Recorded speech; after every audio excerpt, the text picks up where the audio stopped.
صراحة اف ام 88.6. يا مساء النور والخير والفرحة والسعادة، يا مساء الحكايات والعبارة المزيانة.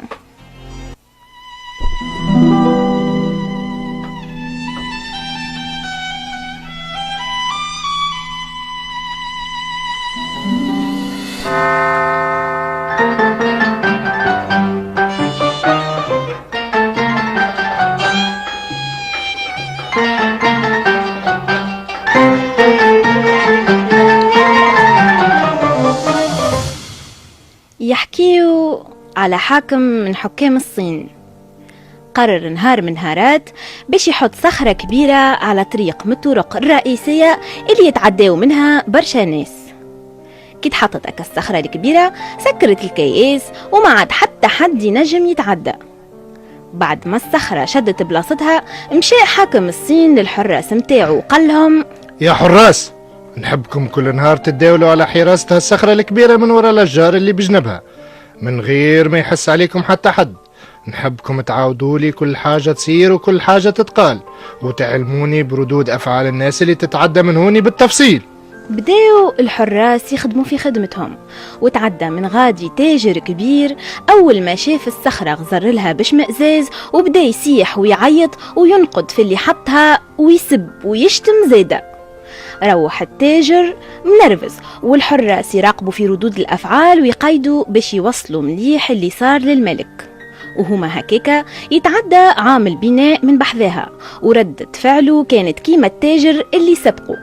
بعد ساعة تعداو 3 من شباب البلدة، لقاو الصخرة وقفوا قدامها، تغشوا وتنرفزوا زادة، وبداو يعيطوا ويسبوا ويشتموا في البلاد وفي حاكم البلاد، وقعدوا ينعتوا في اللي حط الصخرة بالألفاظ المشباهية الكل.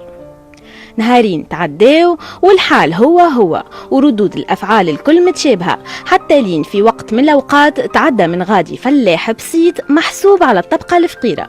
أول ما شاف الصخرة الكبيرة قعد يغزر لها يخمم وما تكلمش. مبعد شمر على ذريعاته وبدأ يحاول يدس فيها، ما نجمش يحركها. تلفت يمين يسار وبدأ يعيط للناس اللي شافهم من البعيد واللي ناويين يتعداو من نفس الثنية، وطلب منهم المساعدة.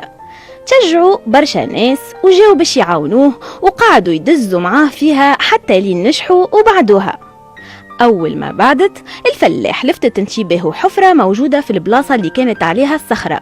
هبط يستكشف شنو الحكاية، إذا بيه يلقى صندوق كبير كي حلو لقى فيها برشا ذهب ومجوهرات، ومعها رسالة مكتوبة من عند حاكم البلاد يقول فيها: من حاكم الصين للشخص اللي بعدها الصخرة الكبيرة اللي أنا حطيتها.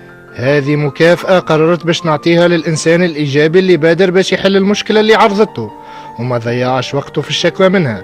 مبروك عليك الجائزة اللي تستحقها.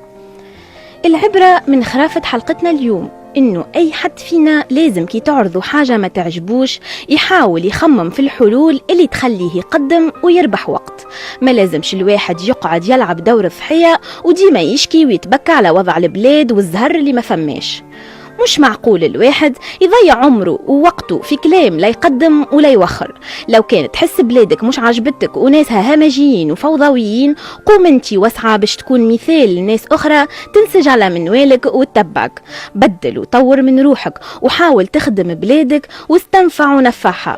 أغلب الناس تشكي من بعضها على أساس إنه انتي إنسان رايع وما فماش كيفك، وأنا إنسانة مبدعة وهو إنسان صادق وأمين وهي إنسانة متقنة لخدمتها. ورغم هذا الكل كنا نتشكاو من بعضنا. ما نجموش نكونوا كنا مثاليين وفي نفس الوقت نتشكاو من بعضنا. خليونا نواجهوا اللي ما عجبناش ونحاولوا نحسنوه ونعرفوا كيفاش نتعاملوا معاه. خلينا نوفروا وقتنا ونستغلوه في إيجاد حلول لبلادنا وللحاجات اللي تقلقنا. خليونا نخليوا الضعف اللي نشوفوا فيه عند الآخرين دافع يخلينا ما ننسجوش على منواله. وخلينا خاصة نركزوا على الجوانب الإيجابية في حياتنا وعلى النعم الكبيرة اللي ما تتحصاش. وتو ما بقى لي نحييكم ونتمنى لكم الخير والفرحة والسعادة والرزق الكبير، وإن شاء الله دنيتكم ودنيتنا ديما جنة. صراحة اف ام 88.6.